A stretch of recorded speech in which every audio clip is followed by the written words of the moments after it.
परमेश्वर हमने बहुत ही खूबसूरत कलाम को हमने जाना समझा कि किस तरीके से प्रभु यीशु मसीह इस धरती पर है। हालेलुया। प्रभु यीशु मसीह का नाम स्वर्गदूत ने क्या बताया था?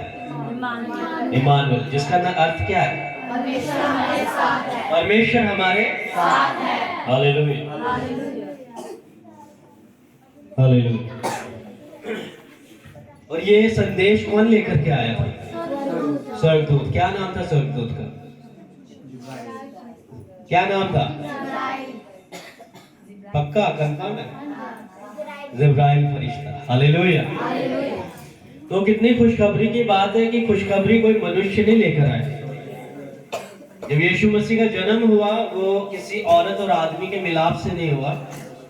परमेश्वर के कलाम में साफ शब्दों में लिखा हुआ है, एक कुंवारी गर्भवती होगी और एक पुत्र को जन्म देगी जिसका नाम इमानुएल रखना, जिसका अर्थ है परमेश्वर हमारे साथ है। वो तुम्हारे ही पापों के लिए अपने आप को क्या करेगा?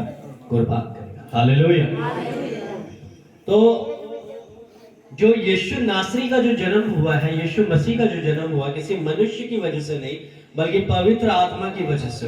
हालेलुया। पवित्र आत्मा एक कुंवारी स्त्री पर उतरा जो परमेश्वर पे भरोसा रखते थे, जो परमेश्वर पे विश्वास रखते थे, जो उसके कलाम को पढ़ते थे, जो उसके वचनों को पढ़ते थे, सीखते थे, समझते थे। पवित्र आत्मा उसके ऊपर उतरा। पवित्र आत्मा से यीशु नासरी का जन्म हुआ। हालेलुया। और ये खुशखबरी कौन लेकर के आया? स्वर्गदूत लेकर। कितनी बड़ी और कितनी अनोखी बात है कि प्रभु यीशु मसीह मनुष्य के समान ही मनुष्य के बीच में रहा। आज एक इंसान के पास, आप उदाहरण के लिए मैं आपको बता दूं, आज अगर एक इंसान 20,000 या 25,000 या लाख या 10 लाख महीने का कमाना शुरू कर दे, उसे अपने अंदर एक घमंड आ जाता है कि मैं बहुत अमीर व्यक्ति हूँ या मैं बहुत कमाने वाला व्यक्ति हूँ। हालेलुया। तो वो दूसरों को छोटा समझना शुरू कर देता है। लेकिन प्रभु यीशु मसीह जो खुद राजाओं के राजा थे, जो खुद प्रभु के प्रभु थे, जो जिन्होंने खुद इस आकाश और धरती की रचना की, उन्होंने एक कुंवारी के गर्भ में जन्म लेकर के, और उनका जन्म भी किसी राजा महाराजा की तरह नहीं था, एक चरनी में हुआ जहां पर उन्हें सर छुपाने तक की भी जगह नहीं मिली, नहीं नसीब हुई। जैसे कि आप यहाँ पर एग्जाम्पल के तौर पर देख सकते हो, डमीज को देख सकते हो। उससे आपको ये जस्ट कोई यहाँ पे कोई मत्था टेकने वाली चीज नहीं है, सिर्फ एक उदाहरण है कि यीशु मसीह का जन्म किस रीति से हुआ। हालेलुया। तो प्रभु यीशु मसीह जो खुद परमेश्वर होने के बावजूद भी, जिनके अंदर 1% भी घमंड नहीं था, उन्होंने ये कहा जब मैं मनुष्य की तरह इस धरती पर आ सकता हूँ, जी सकता हूँ, रह सकता हूँ और कोई पाप नहीं करता और भला एक अच्छे इंसान की तरह अपने जीवन बिता सकता हूँ, तो तुम क्यों नहीं? हालेलुया।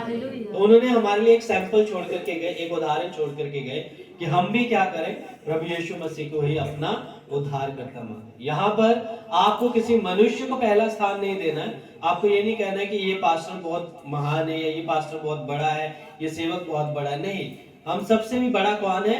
परमेश्वर। हालेलुया। अगर आपको किसी को फॉलो करना है तो किसी मनुष्य को फॉलो ना करें। इंसान की सबसे बड़ी गलती क्या होती है कि वो मनुष्य को फॉलो करना शुरू कर देता है।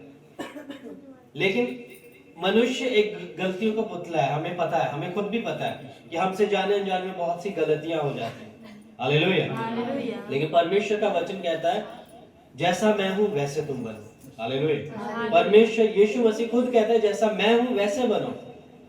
तो यीशु मसीह आपको खुद कह रहा है कि आपको किसी मनुष्य की तरह नहीं बनना, आपको बनना है तो यीशु मसीह की तरह बनना। जैसे उन्होंने गरीबों से प्यार किया, जैसे उन्होंने बीमारों से प्यार किया, उन्हें चंगा किया, अंधों को आंखें दी, लंगड़ों को चलने की ताकत दी, भूखों को रोटी खिलाई, तो उसी रीति से हमें भी अपना नेचर, अपना स्वभाव भी कैसा रखना है? प्रभु यीशु मसीह के समान। जैसे यीशु नासरी ने कहा कि कोई तेरे एक गाल पर थप्पड़ मारे तो तू अपना दूसरा गाल आगे कर, कोई तुझसे खाने के लिए एक रोटी मांगे तो तुझसे 2 रोटी। हालेलुया। प्रभु आप सबको आशीष दे और जोरदार तालियां बजाएंगे सुंदर वचन के पढ़े सुने जाने के लिए।